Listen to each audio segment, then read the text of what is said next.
What's up? This is Thomas Taylor with FineDetailNC.com, coming with another half-cent view on an issue. Watching the news this morning, as with every other morning that's come by, the election. And I see that Trump is winning. He just won, 4 out of 5 states, I think, up north. He won all 5. Hillary Clinton won 4 out of 5. All right, that's the right information. All right, so whether you're a Republican, Democrat, or other, I've been calling it since before the primaries even started. It's going to be down to Trump and Clinton, and I think no matter what, that's who it's going to be, whether you like it or not. Now, of course, watching the news, seeing the Republican Party, they look like they're trying to, of course, not give Trump the nod or their endorsement or the nomination for the Republican Party presidential nominee. So, I mean, if that happens, we won't have Trump, maybe. But my half cent on that is whether, the people in charge of who gets nominated are able to go to the Republican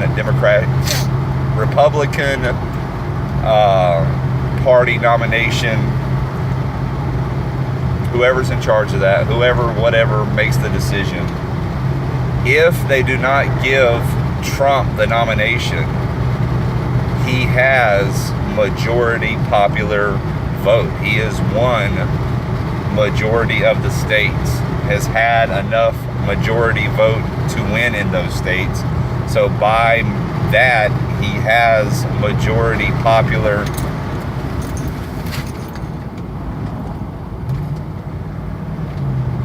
Sorry, just almost got in a head-on collision by someone trying to pass somebody and couldn't make it. So I had to pull over. Where was I?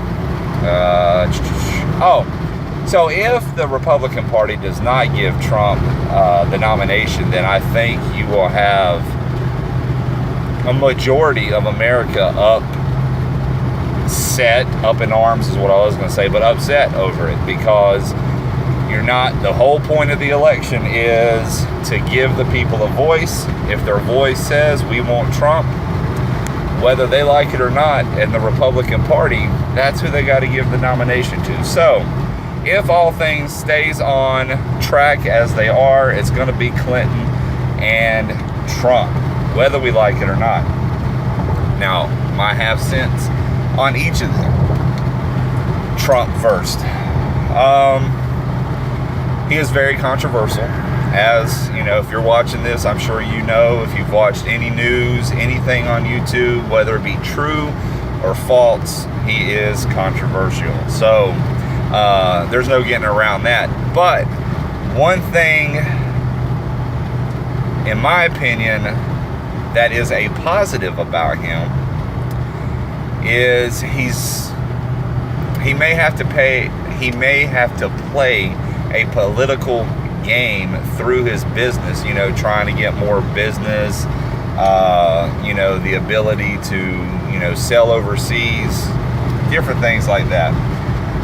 Being a businessman is part politics, because you got to make people happy, you got to make sacrifices, you got to do things maybe you didn't normally do, blah, blah, blah. It's part politics, but he's never been a senator. He's never been any sort of representative elected through anything. So, and in that fact, that's what I'm saying. He's not a politician. So I think that's a plus. I mean,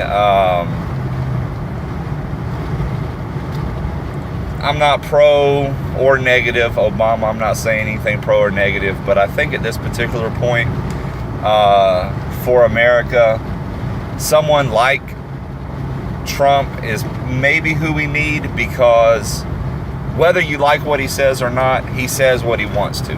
He says what's on his mind. It's not always the most popular thing, but at least you know where he's coming from. He's not playing that make everybody happy card,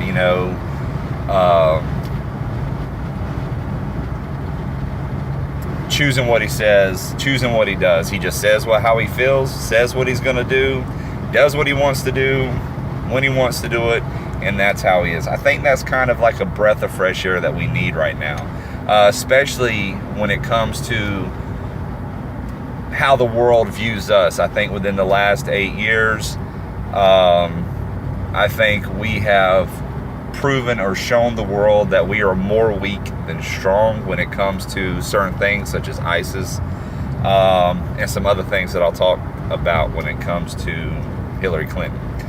But anyway, I think Trump, even though he has his negatives, I think him not being your normal status quo politician is a good side about him. And his business sense. I mean, yes, apparently he's, filed bankruptcy and stuff like that. And I've known about this since before he even thought about becoming elected. I've heard about him. Not necessarily kept up, but, I've seen him in the news, know who he is, know he's a multi-billionaire, know he has, multiple successful businesses. So even though he's claimed bankruptcy once or twice, however many times it is, over the years, I've heard many financial analysts on the news talking about that's kind of normal. I mean, businesses do that. I mean, look at Ford, GM, Chrysler. I mean, who didn't within the last 8 to 10 years, the bailouts with the government and all that stuff. So anyway, that's not too concerning to me. I think financially and, trying to get the America back on track financially, I think probably he's a little bit better qualified for that. Now on to Hillary Clinton. First half-cent opinion on it is, how in God's name, you gotta love America, because how did she even get to the point that she's even a viable anything to run for president? I mean, it is without a doubt, there is no black or white, or gray area about it. It is straight black and white. When it comes to Benghazi, while she was Secretary of State, they had prior knowledge to it and did nothing about it. Then it happened. And then the way she handled the situation after Benghazi happened, for someone that high in the American government, she wasn't president, but she was a Secretary of State, a representative, a very, very high official in the U.S. government, a policy maker and changer for sure. Didn't handle it well. Didn't handle it well before it happened, during it happening, or after it happened. So that's just one instance right there of why I can't even believe she's viable. Then the other thing is her whole email scandal. Luckily for her, she is who she is, the former First Lady, former Secretary of State, rich, all that, friends in high places and stuff. Because with the email scandal, let that have happened to me. I was in the military, and then once I got out of the military, I was medically discharged. I got out of the military, worked for the military through a DOD contractor, security.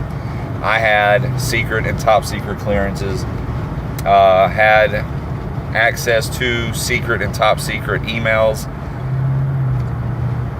Let them have even assumed that I may have opened or shared those type of emails through my personal unsecure account, through my unsecure computer, anything like that, I'd probably be in jail right now. And then her having, there's proof that it's not just one or two or three or maybe 10, it's like dozens or hundreds or whatever. Emails, classified, top secret, whatever they were, anything above unclassified. Classified is even a level, you know, that would have to be on a secure server, all right, for certain people's eyes only.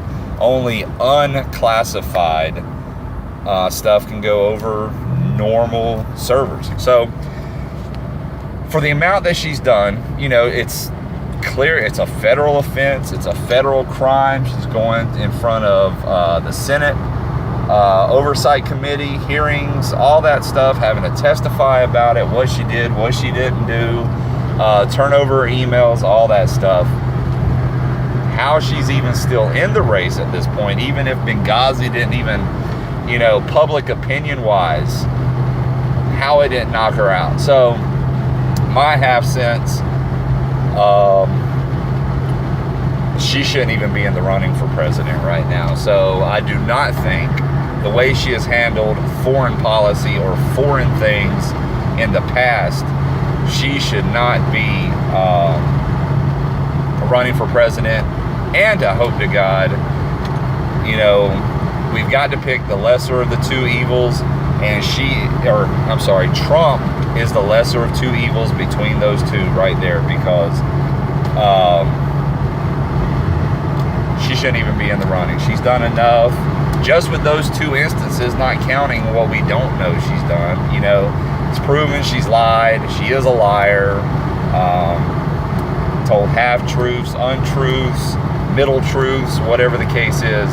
So between the two, the lesser of the two evils is going to be Trump, because like I said, I think that those are going to be the two that we have to choose from. So when it comes to election time, Google it, research it, look at the books. They made a movie about Benghazi. Watch the movie. As from what I understand from the reviews, the critics, the experts, the movie does a great job at telling the, you know, full-on events that happened at Benghazi. Look all that up. Get informed on those incidences, and the email in Benghazi, and see what I'm talking about. Don't just take my word for it. Don't think I'm just making crap up. It's legit. It happened. Look it up. See if I'm not telling the truth. Comment below how you feel. Let me know what you think the lesser of the two evils is. How you feel about what I said in this video. Comment, thumbs up, thumbs down, and please subscribe. More videos are coming up. If you have an idea of what you want to hear my half cents on, give me some suggestions. Thanks again for watching.